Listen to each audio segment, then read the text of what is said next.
তৃণমূল কংগ্রেসের প্রতিবাদ সভাতে সাংবাদিকদের হেনস্থা, মারতে উদ্যত তৃণমূল কর্মীরা। এসআইআরের প্রতিবাদে তৃণমূল কংগ্রেসের তরফে পূর্বস্থলী স্টেশন সংলগ্ন মাঠে পূর্বস্থলী উত্তরের বিধায়ক তপন চট্টোপাধ্যায়ের উদ্যোগে প্রতিবাদ সভার আয়োজন করা হয়েছিল এদিন শনিবার বিকেলে। সভায় প্রধান বক্তা হিসেবে উপস্থিত ছিলেন পঞ্চায়েত মন্ত্রী প্রদীপ মজুমদার। বিকেলের দিকে মাঠ ভর্তি থাকলেও প্রদীপ মজুমদারের বক্তব্যের সময় হঠাৎই আস্তে আস্তে মাঠ ফাঁকা হতে থাকে। একটার সময় কিছু মানুষকে নিয়ে তিনি বক্তব্য চালিয়ে যেতে থাকেন মন্ত্রী প্রদীপ মজুমদার। সংবাদ মাধ্যম সেই ছবি তুলতে গেলে আটকায় তৃণমূল কংগ্রেস কর্মীরা। ডিলিট করে দেওয়া হয় সেই সমস্ত ভিডিও। হেনস্থা করা হয় এক মহিলা সাংবাদিক সহ আরও এক সাংবাদিককে। কেন ফাঁকা মাঠের ছবি তোলা হবে, এই প্রশ্ন করতে থাকেন তৃণমূল কংগ্রেস কর্মীরা। ঘটনাস্থলে হাজির হয় বিধায়ক তপন চট্টোপাধ্যায়।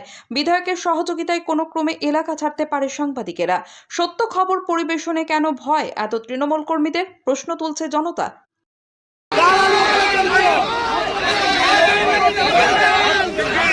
এটা ভুল হচ্ছে, এটা ভুল হচ্ছে, এটা ভুল হচ্ছে, এটা ভুল হচ্ছে। আপনাদের পোর্টালে তোলা হয়নি। 2025 সালের যে পোর্টালে 2002 এর তালিকা বলে তোলা হয়েছে, তাতে 2002 এর তালিকায় থাকা সত্ত্বেও এরকম হাজার হাজার লক্ষ লক্ষ নাম বাদ দেওয়া হয়েছে।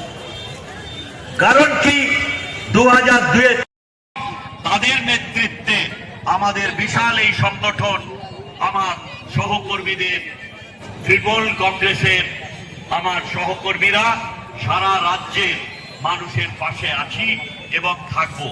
আপনারা জানেন আগামী সোমবার আমাদের নেত্রী যাচ্ছেন এবং তিনি নির্বাচন কমিশনারের সঙ্গে দেখা করবেন।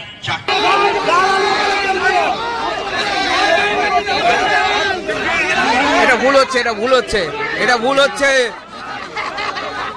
এটা ভুল হচ্ছে আপনাদের।